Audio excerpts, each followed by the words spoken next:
Assalamualaikum warahmatullahi wabarakatuh. Eh, Perkenalkan kami dari kelompok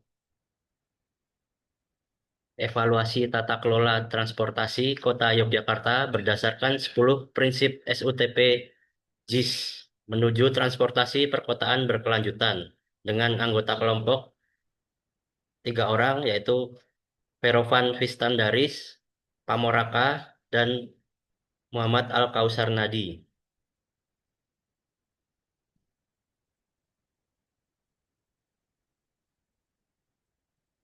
Untuk eh, materi pengantarnya yaitu konteks dan metodologi. Untuk tantangan mobilisasi urban di Yogyakarta, ini ada 3 poin. Kota padat penduduk dengan pertumbuhan pesat. Kedua, ketergantungan kendaraan pribadi tinggi. Dan isu kemacetan serta polusi di perkotaan. Untuk kerangka 10 prinsip SUTP JIS, standar global untuk mobilitas perkotaan berkelanjutan, panduan komprehensif, dan JIS sebagai alat evaluasi. Pendekatannya melalui studi dan fokus analisis, yaitu pendekatan deskriptif kualitatif, sumber studi literatur mendalam. Tujuannya adalah untuk membandingkan kondisi existing dengan prinsip SUTP. Hasil yang diharapkan adalah identifikasi kesenjangan dan peluang perbaikan. Untuk poin yang pertama dari SUTP adalah kota padat dan aksesibel.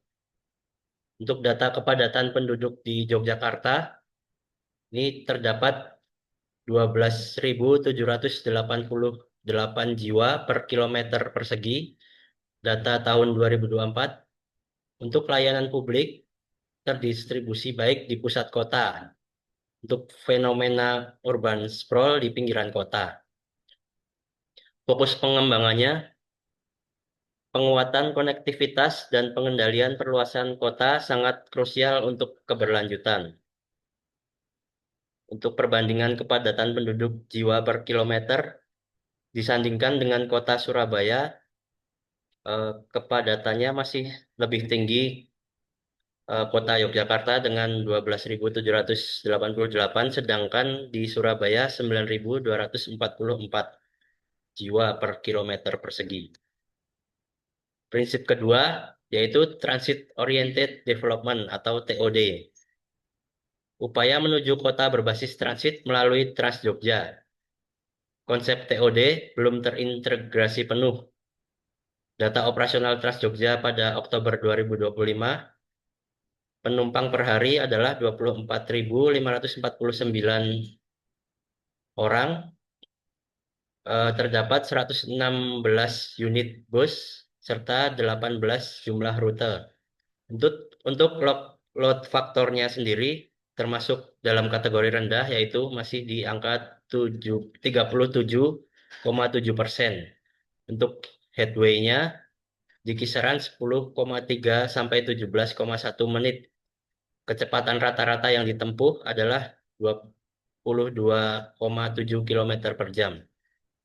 Permasalahan utama pada Trans Jogja adalah ketidakpastian waktu keberangkatan, halte terbengkalai dan tidak terawat, konektivitas first or last mile kurang, persaingan ketat dengan ojek online.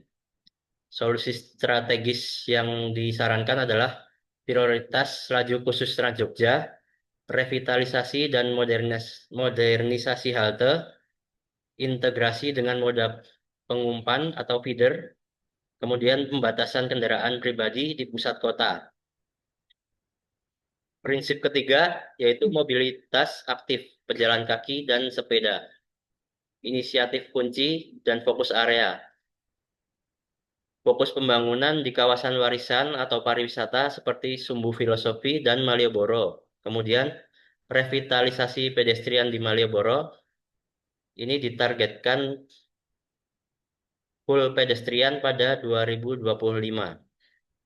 Tantangan utama mobilitas aktif. 1. Di luar area prioritas, alih fungsi trotoar, kualitas buruk, minim fasilitas disabilitas. Yang kedua, Jalur sepeda didominasi inisiatif pariwisata atau rekreasi, bukan komuter harian. Yang ketiga, minimnya jaringan jalur sepeda terproteksi untuk kebutuhan komuter harian.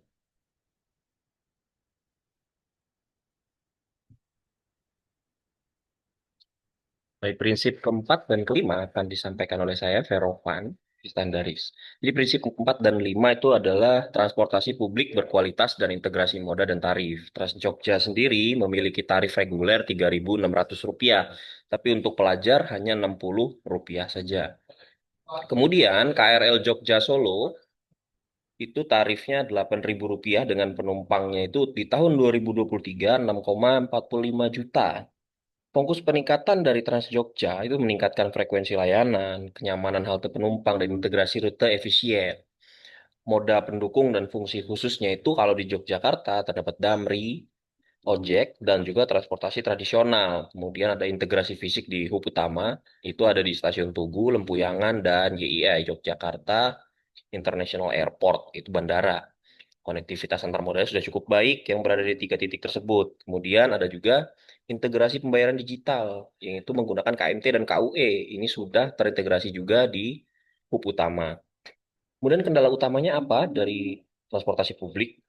Itu ketiadaan integrasi tarif terusan antar modanya. Kemudian prinsip 6 dan 7 itu kendaraan bersih dan ramah lingkungan dan juga pembiayaan yang adil.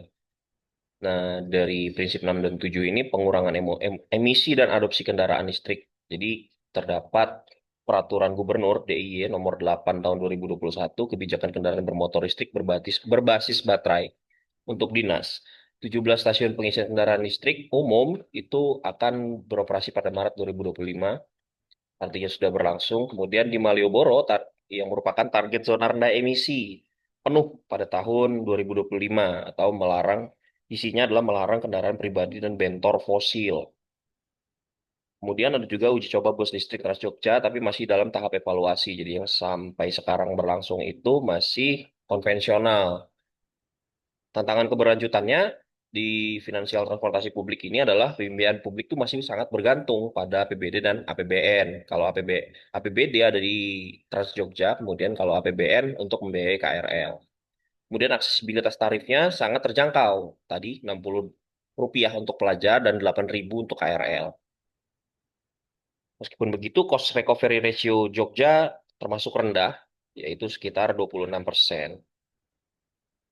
Minimnya integrasi tarif, yaitu total biaya perjalanan tinggi bagi masyarakat pinggiran dan kebijakan parkir masih longgar. Ini masalahnya ya, salah dua dari tantangan. Kebijakan parkir masih longgar dan tidak mendukung penggunaan angkutan umum.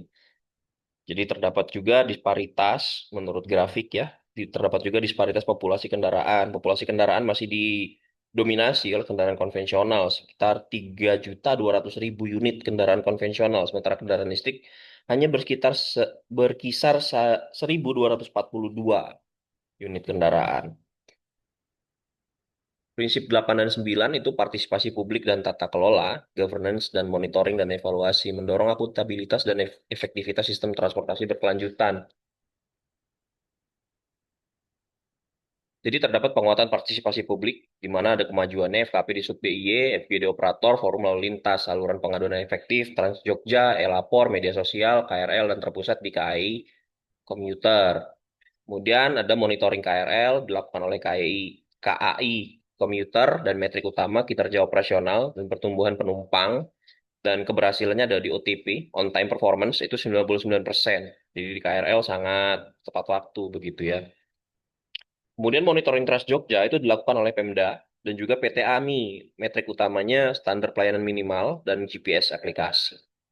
Kemudian dapat diakses juga diakses data Trans Jogja dan juga akses data KRL. Untuk prinsip 10 akan diterangkan oleh Saudara Al-Kausar.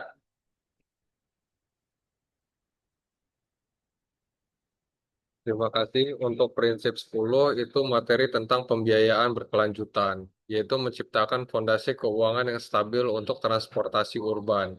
Yang pertama itu merupakan tantangan pembiayaan saat ini. Satu, ketergantungan subsidi, yaitu merupakan model pembiayaan sangat bergantung pada subsidi APBD maupun APBN. Selanjutnya itu ada kerentanan anggaran, yaitu sistem pembiayaan rentan terhadap perubahan alokasi anggaran. Dan yang terakhir itu ada pendapatan non-tiket minim. Pendapatan non-variable revenue masih sangat minim. Selanjutnya itu ada strategi diversifikasi dan peluang. Yang pertama itu ada skema alternatif atau wacana, yaitu merupakan TOD, IRP, dan juga retribusi parkir masih dalam tahap wacana atau studi. Selanjutnya itu kebutuhan diversifikasi sumber dana. Merupakan pentingnya diversifikasi sumber pendanaan baru untuk berkelanjutan, yaitu merupakan pungutan lingkungan maupun kontribusi pengembangan TOD. Dan untuk kesimpulan dan rekomendasi, yang pertama untuk di Yogyakarta, arah positif dengan tantangan signifikan. Yogyakarta menunjukkan potensi besar, namun masih menghadapi kendala krusial dalam mewujudkan transportasi berkelanjutan. Langkah strategi untuk transportasi berkelanjutan yang pertama yaitu penguatan jaringan transportasi publik terpadu lintas wilayah. Yang kedua, peningkatan infrastruktur pejalan kaki dan pesepeda. Ketiga, pembatasan kendaraan pribadi dan pengembangan kendaraan ramah lingkungan. Keempat, penguatan sistem monitoring berbasis data. Dan yang terakhir, model pembiayaan inovatif dan kolaboratif. Visi Yogyakarta yaitu percontohan transportasi berkelanjutan. Dengan implementasi rekomendasi ini, Yogyakarta dapat menjadi benchmark kota dengan sistem transportasi berkelanjutan di Indonesia. Sekian dari kelompok kami ucapkan terima kasih. Wabillahi taufiq wal hidayah. Wassalamualaikum warahmatullahi wabarakatuh. Ini akan disampaikan kembali oleh Pak Moran.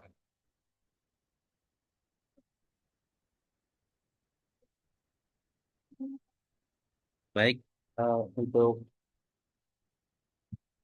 paparan dari kelompok kami tentang evaluasi tata kelola transportasi Kota Yogyakarta berdasarkan 10 prinsip SUTP JIS, kami akhiri. Semoga dapat bermanfaat bagi kami sendiri ataupun bagi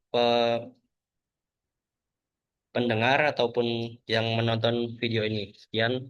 Assalamualaikum warahmatullahi wabarakatuh.